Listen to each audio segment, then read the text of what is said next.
Bore da bawb. Allai ddim dechrau trwy ddweud diolch yn fawr am y gwahoddiad, achos dwi wedi gwahodd fy hunan.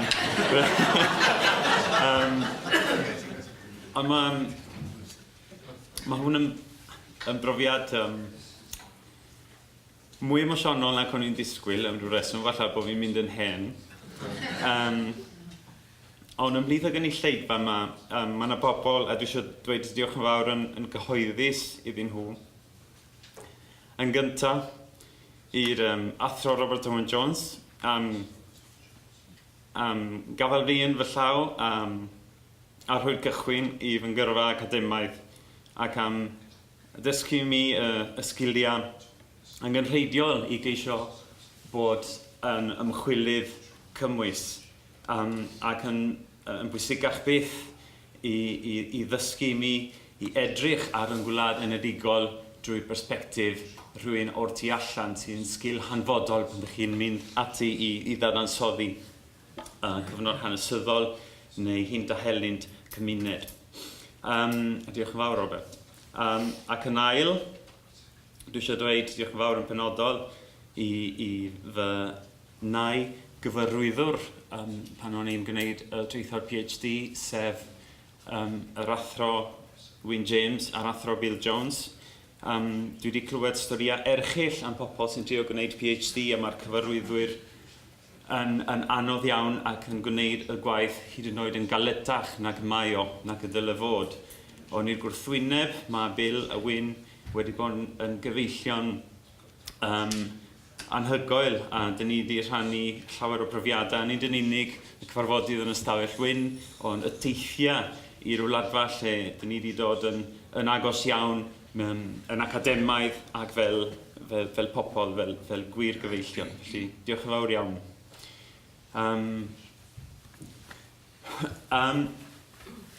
Dwi wedi gwneud fy PhD ar y Drafod, a falle bod rhai ohonoch chi'n meddwl, ydych chi'n gallu treulio 4 neu 5 mlynedd yn astudio papur newydd? Wel, ydych. A mae pobl sydd wedi astudio'r maes wedi profi bod astudio'r wasg yn beth diddorol i ddechrau ac yn beth pwysig. Un ohonyn nhw ydy Benedict Anderson. I'r rhai ohonoch chi sydd ddim yn y byd academaidd, falle bod yr enw ddim yn golygu dim byd, mae o'n rhywun sydd wedi gwneud gwaith arbennig o ddiddorol a da am ddatblygiad y teimlad yma o berthyn i genedl arbennig. Ac y buzzword, dyn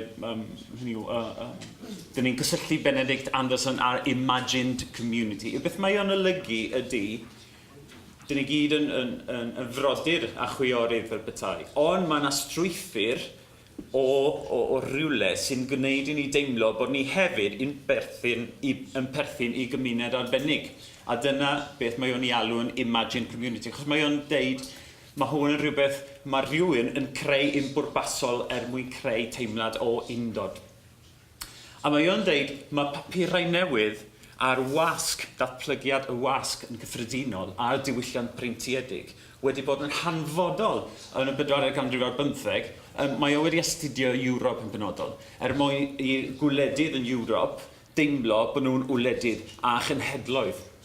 A mae'n dweud rhywbeth diddorol am papurau newydd, am rol papurau newydd mwyn creu'r teimlad hwnnw. Mae'n dweud, the members of the smallest nation will never know most of the fellow members. Chi ddim yn gwybod pwy sy'n byw yn y dre nesaf, chi ddim yn nabod pawb o fewn eich gwlad.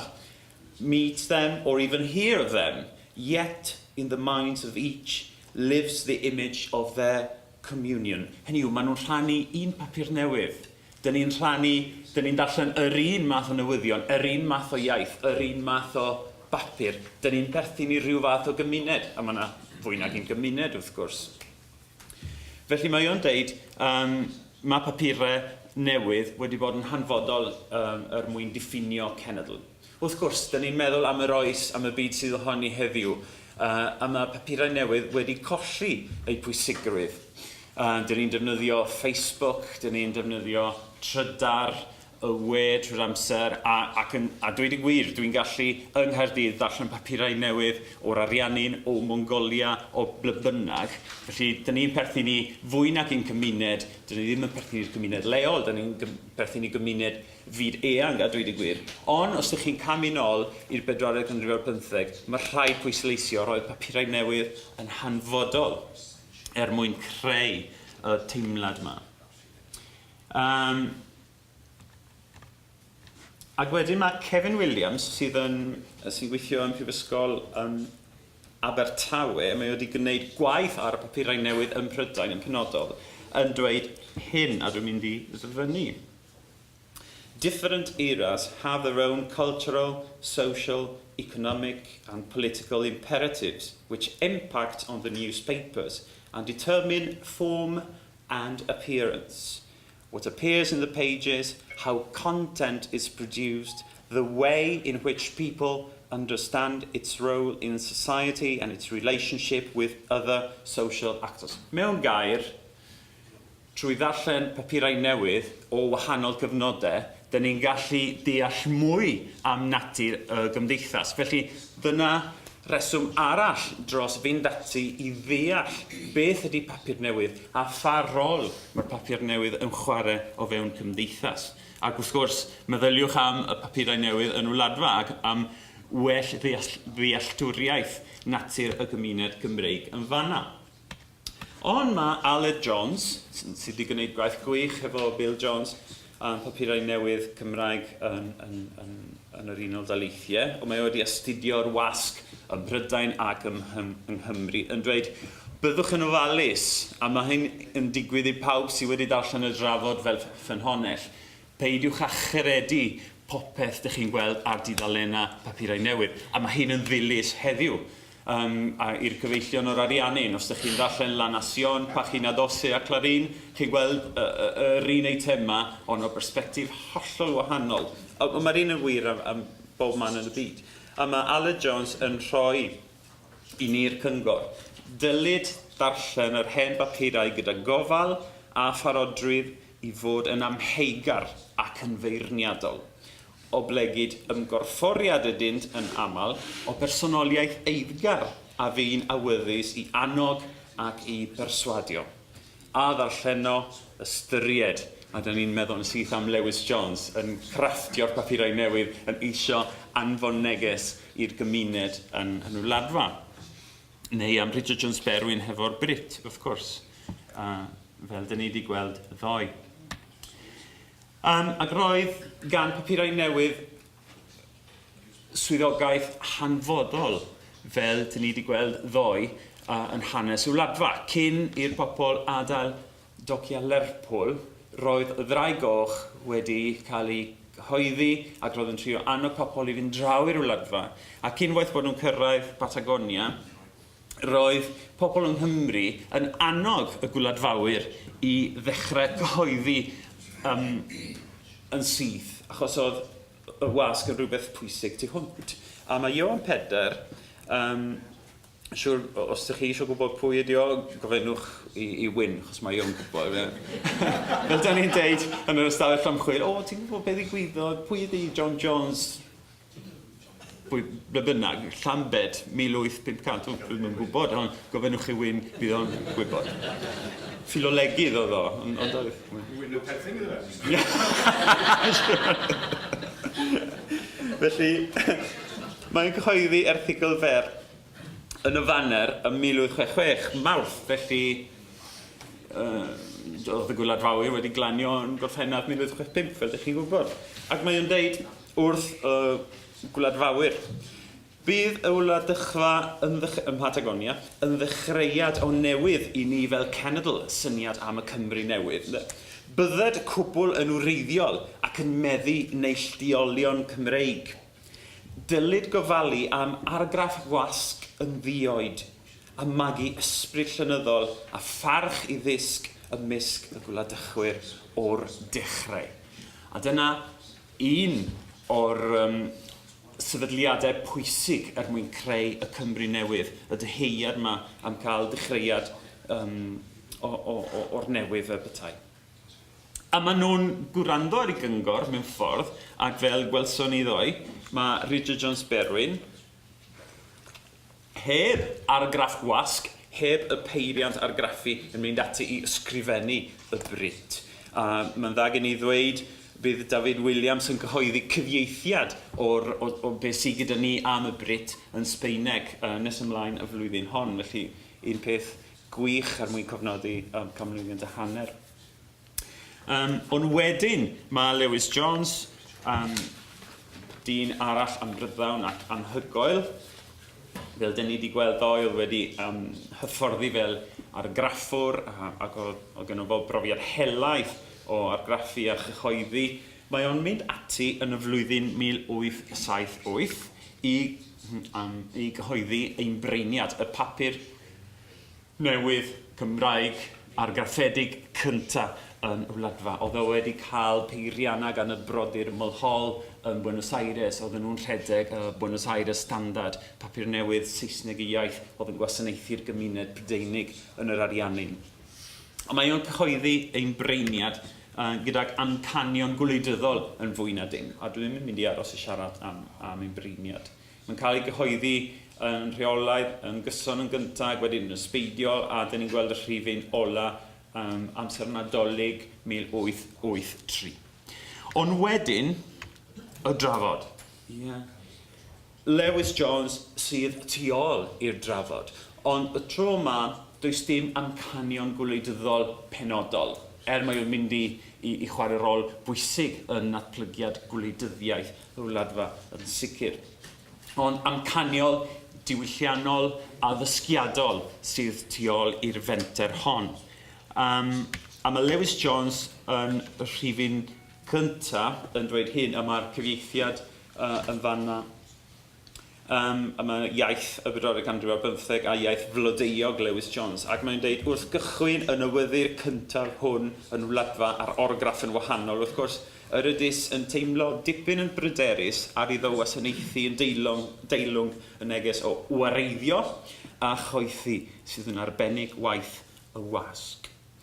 Eithir pennaf amcan y drafod fydd gwasgar y dylanwad darllen a meddylion. Mae pobl yn dal yn chwilio am hynny ar ôl clywed cyflwyniad gan esill ddoe drwy ein cymdeithasiad wladfaol hon. O ddiffyg cyfleistra cymundeb ar y byd, teimlo yr ydys ers blynyddau fod perigl i ni geilo ar ein sorod heb hogi ein gilydd a gloiw i wynebau yn cyfeillion.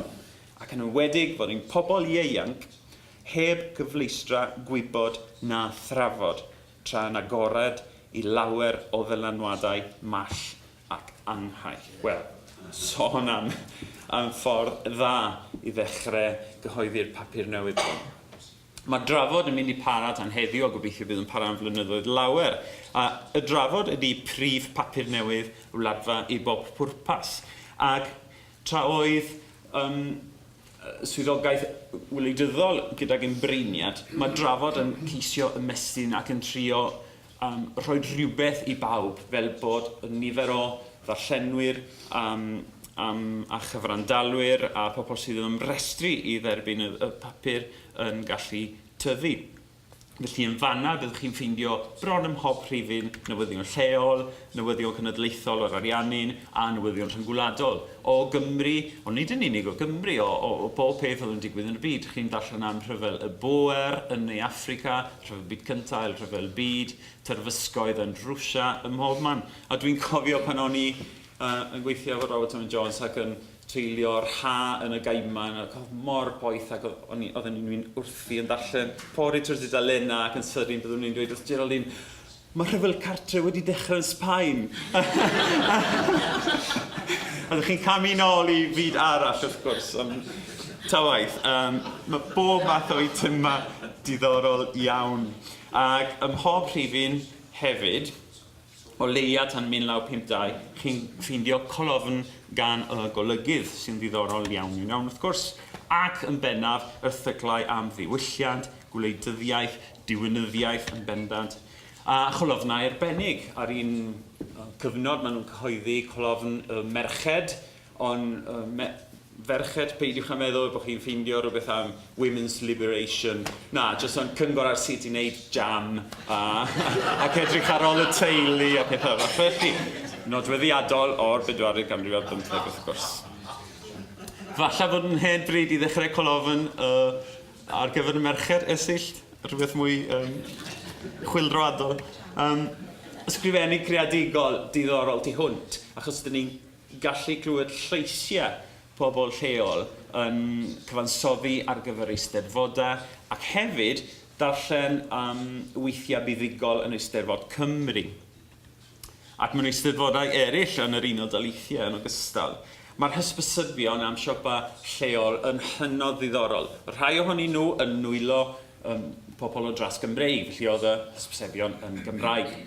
Ond wedyn, roedd yna hysbysebion am siopa pobl eraill o Sbaen, o Syria, o ble bynnag, ac oedd hysbysebion hynny yn cael eu cyfieithu, ac weithiau mae'r iaith yn greadigol tu hwnt. Ydych chi'n gallu gweld dylanwad y Sbaeneg o dan yr wyneb, a mae'n hynod ddiddorol, a mae'n dangos sut mae'r iaith wedi esblygu yn Wladfa.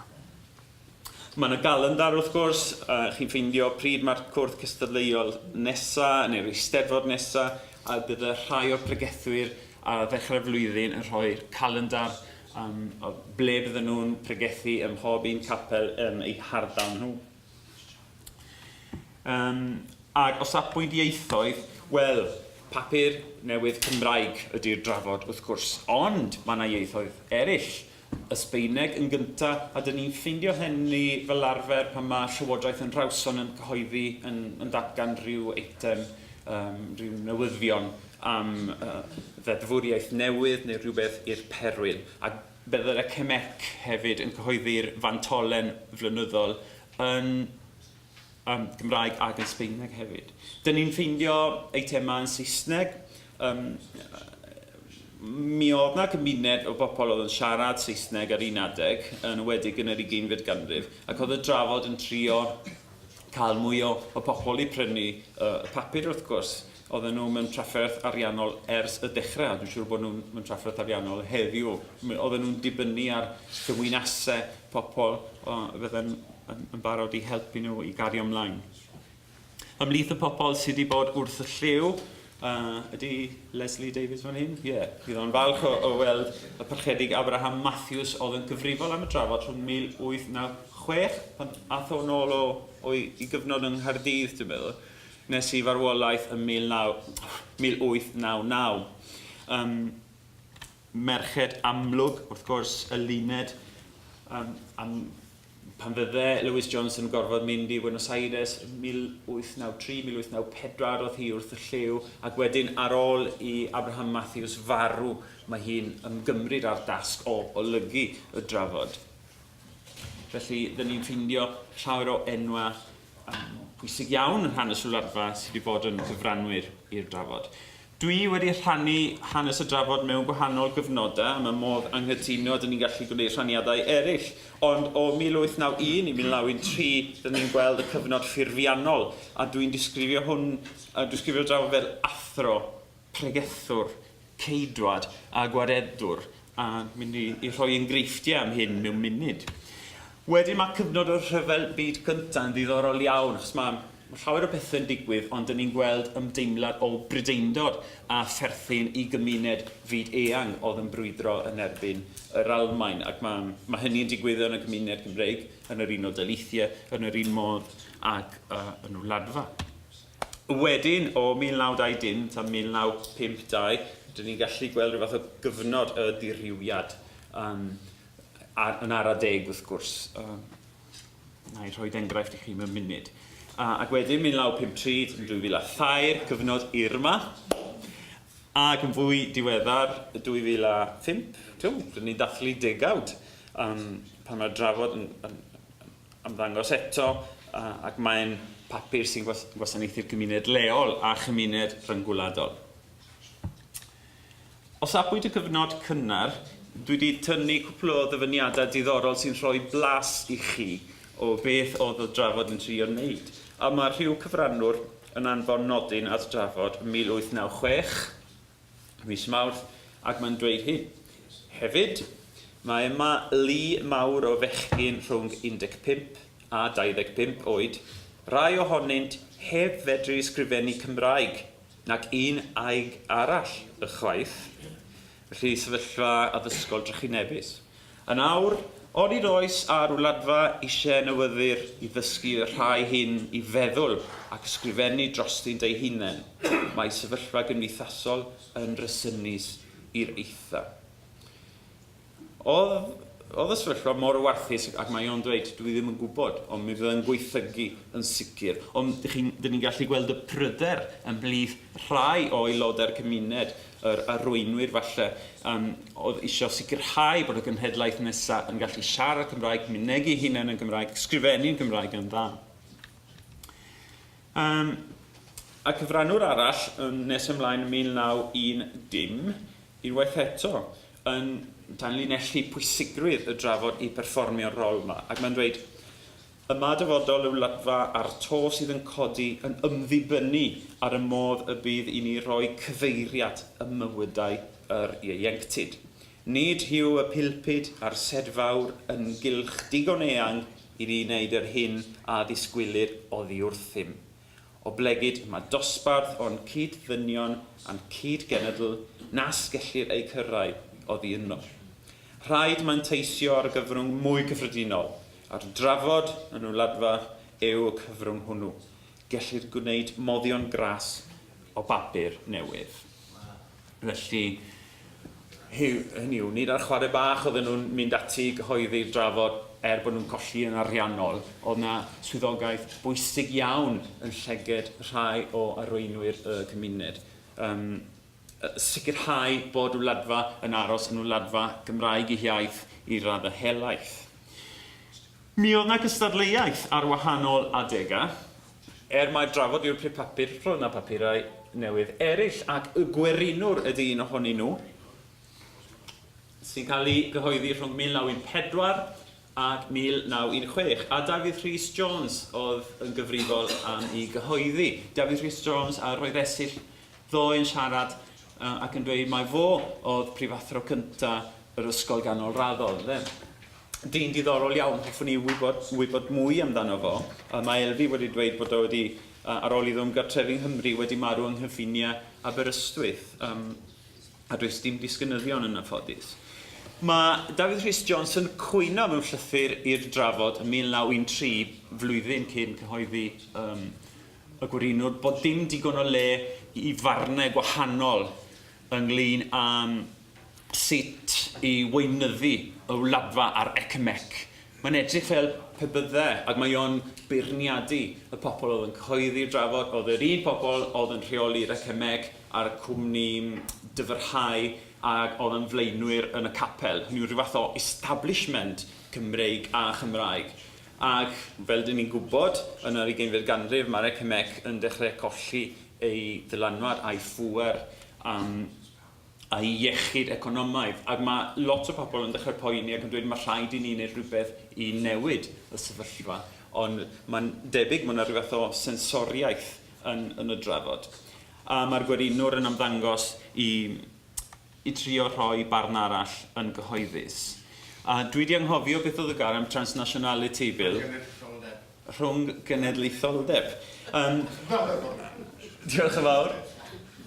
Mae'r gwerinwr yn enghraifft bellach o'r rhwng genedlaetholdeb oedd yn bodoli, oedd yn wir am y gymuned Cymreig yn wladfa. Mae'n dod yn rhan o'r gymuned Brydeinig ehangach, neu ddim manylu ar hynny. Ac mae yna gyfnod diddorol hefyd, cyfnod jubilee'r wladfa, 1905. A dyn ni'n gallu gweld pa mor bryderus mae rhai o'r arweinwyr yn gofyn y gwestiwn, a dyn ni'n gofyn heddiw. Beth ydy'r wladfa heddiw? A beth fydd dyfodol y wladfa? Pa fath o wladfa fydd yn bodoli, os bydd unrhyw wladfa yn bodoli ymhen hanner can mlynedd? Yr un cwestiynau dyn ni'n gofyn I ni'n hunan heddiw. A dyn ni'n gweld bod yna dyndra ynglyn â'r ateb hwnnw, bod yna dyndra ymlith y gymuned ynglyn â beth yw'r ffordd orau ymlaen. A mae'r papurau newydd yn adlewyrchu hyn. Mae yna cystadleuaeth arall yn dod yn 1929 tan 1938. Papur newydd arall sy'n ymddangos, sef y gwyliedydd. James Williams ydy'r golygydd, ac mae'r papur yn trio unwaith eto rhoi llai arall, ond erbyn 1920, dyn ni'n agos iawn at gwymp yr acemeg. A mae'r sefyllfa ieithyddol, economaidd, prestige y gymuned Cymreig yn Wladfa wedi dirywio i'r llawer. Felly mae'r gwyliedydd yn trio rhoi'r llais arall, ac mae'n cynnwys adroddiadau am y gêm a pêl-droed, er enghraifft, neu pa ffilm fydd ymlaen yn y sinema. Rhywbeth fyddech chi ddim yn ffeindio yn y drafod oedd yn fwy ceidwadol, oedd yn hybu math arbennig o hunaniaeth Gymreig, oedd yn golygu mynd i'r Eisteddfod, mynd i'r capel, a pheidio a mynd i'r carnifal nag yfed alcohol, y math yna o hunaniaeth. Ond, bod angen lleisiau gwahanol, y drafod ydy'r unig un sy'n para. Na, nid casgliadau. Beth sydd wedi digwydd? Dwi wedi gosgu bod yma'n anghywir. Ydyn ni'n cyrraedd cyfnod hynod ddiddorol, a swn i'n hoffi gwneud PhD arall ar Ivan Thomas. Oedd o'n olygydd rhwng 1945 a 1952. Dwi wedi clywed rhai pobl yn dweud bod wedi gweithio cymaint, mi wnaeth o farw yn ifanc, yn rhy ifanc. Oedd o'n 34, diolch yn fawr. Fyddi oedd o farw. A dyna lun ohono fo yn yr Eisteddfod yn Llanrwst 1951. A phawb wrth i boddau, fydych chi'n gallu gweld yn o'i gwmpas.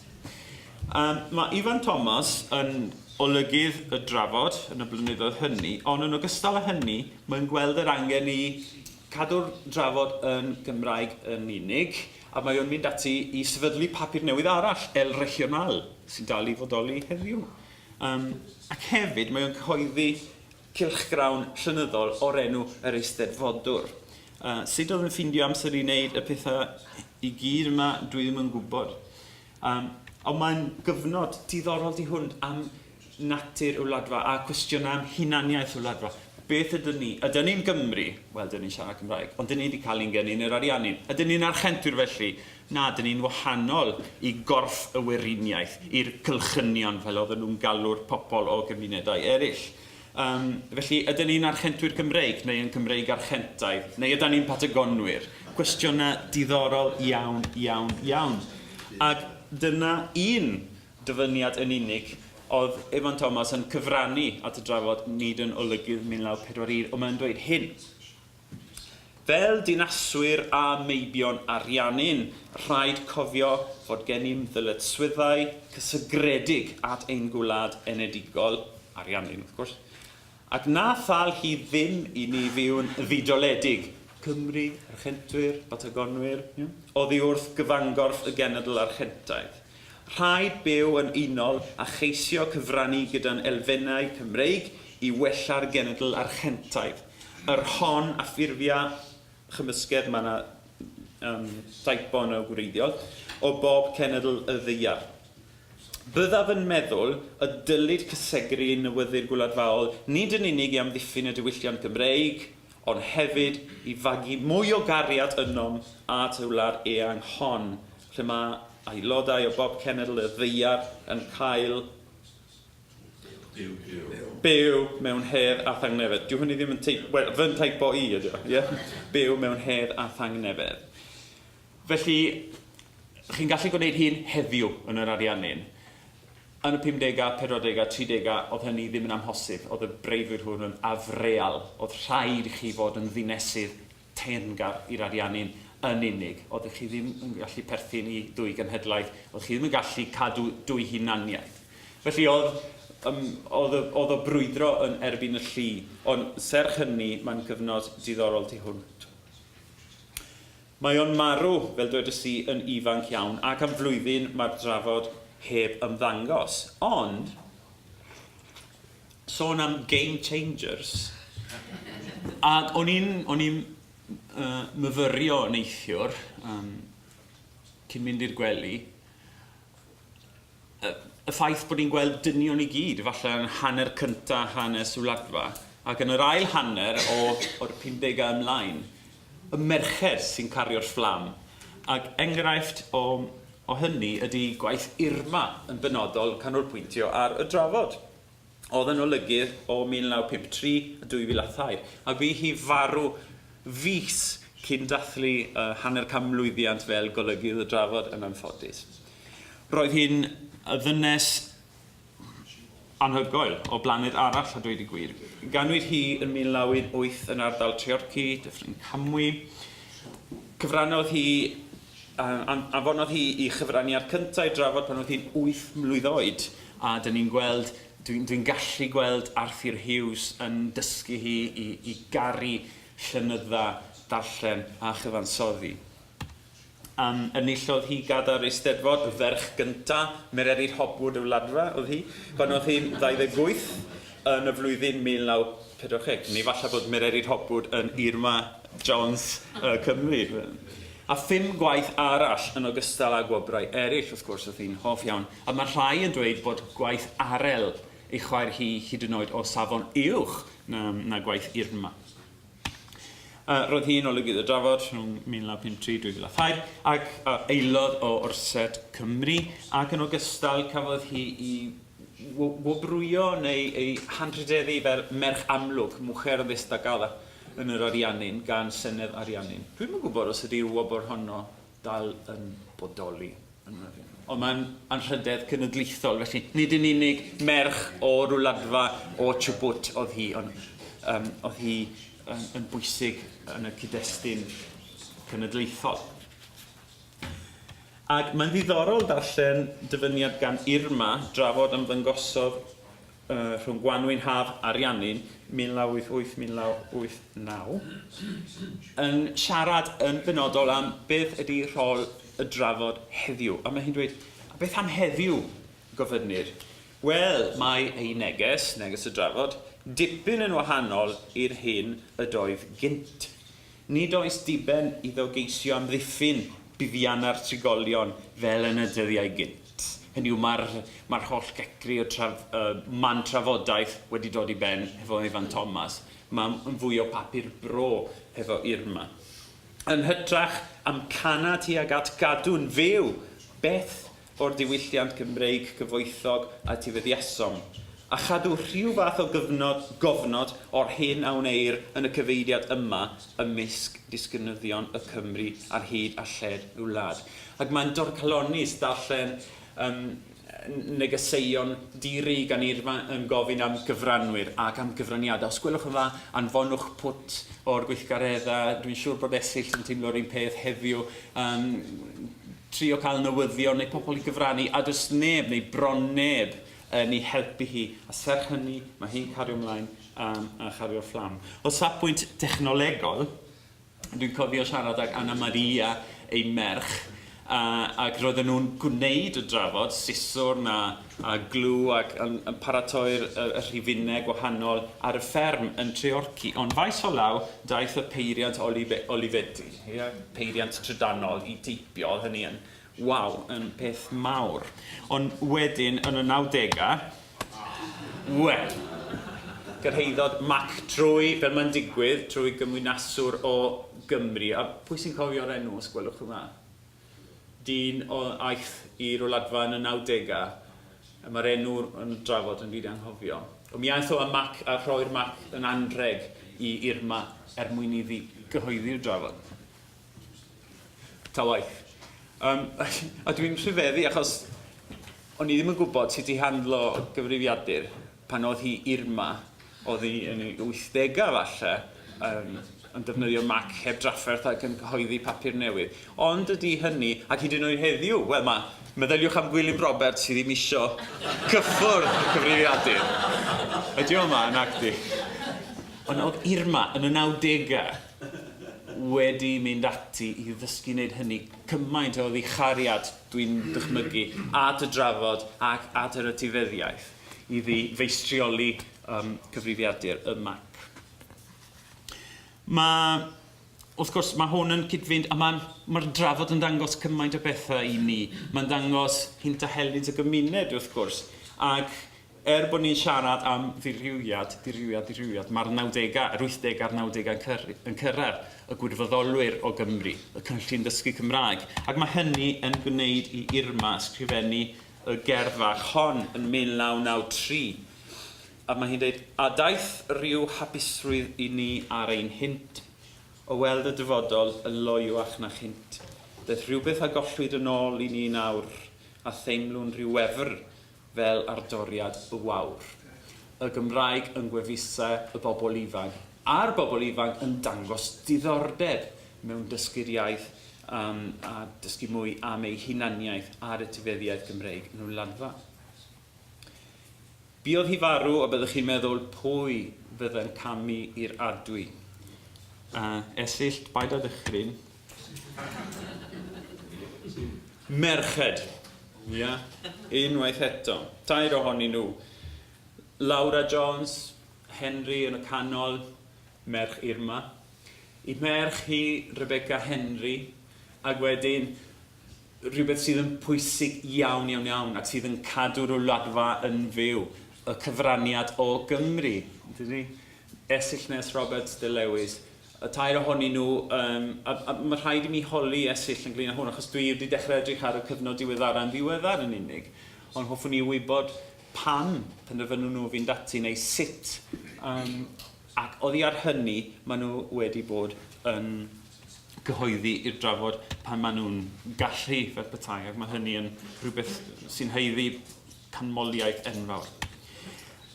Diddorol iawn bod y drafod yn gwasanaethu y gymuned leol, ond dwi'n gwybod faint o ddarllenwyr sydd yn fanna, ond mae yna o gwmpas 230 oedd y rhifin o bobl yn derbyn y drafod yng Nghymru.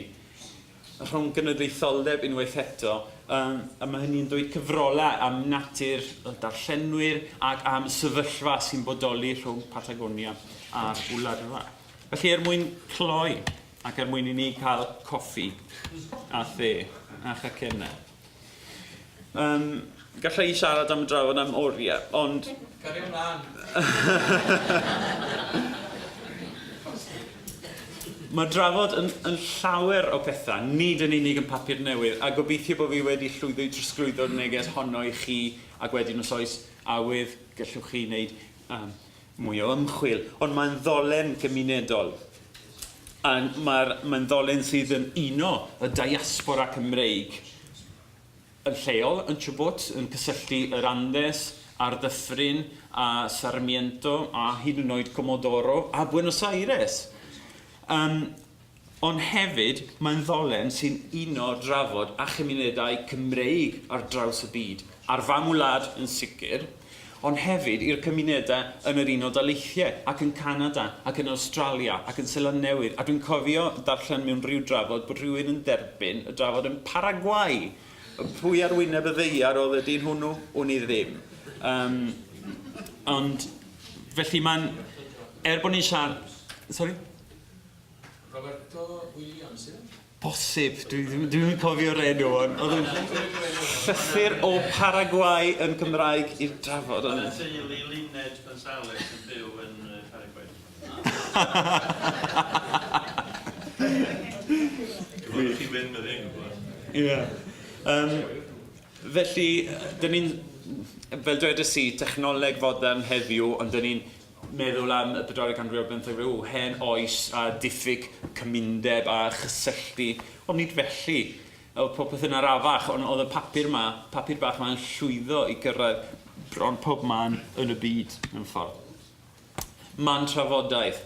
Yn y drafod, oedd y bobl yn trafod sut i fynd ati i gadw'r Wladfa yn fyw, yn ieithyddol, yn ddiwylliannol, yn grefyddol, yn wleidyddol. Felly mae darllen y trafodaethau yna'n hynod ddiddorol ac yn destun PhD.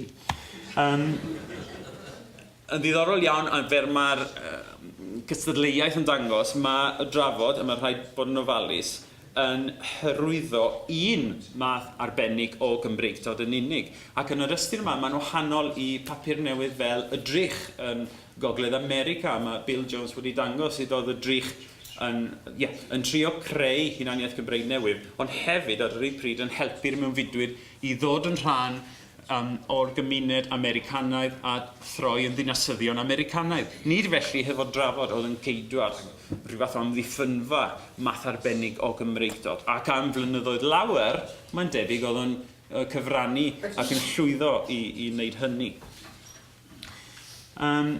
I'r pobl sydd â diddordeb mewn hanes ac yn y blaen, mae darllen y drafod yn brofiad anhygoel, achos mae drafod yn gofnod o hanes y wladfa ac o newidiadau'r cymuned ar hyd y degawdau.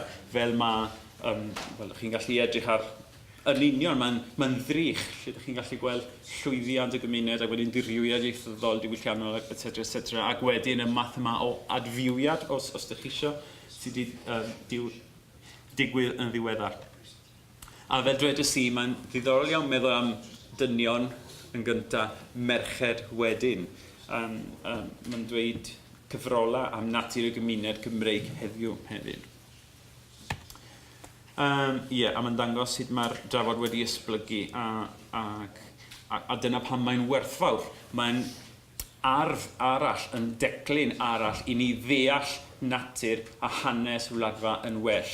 A dwi eisiau gorffen hefo un ddelwedd, neu ddwy, dweud y gwir. Argraffiad, efo'r peidiant argraffu cyffredinol, oedd y drafod gwreiddiol yn fwy, wrth gwrs, o rhifin cyntaf y drafod.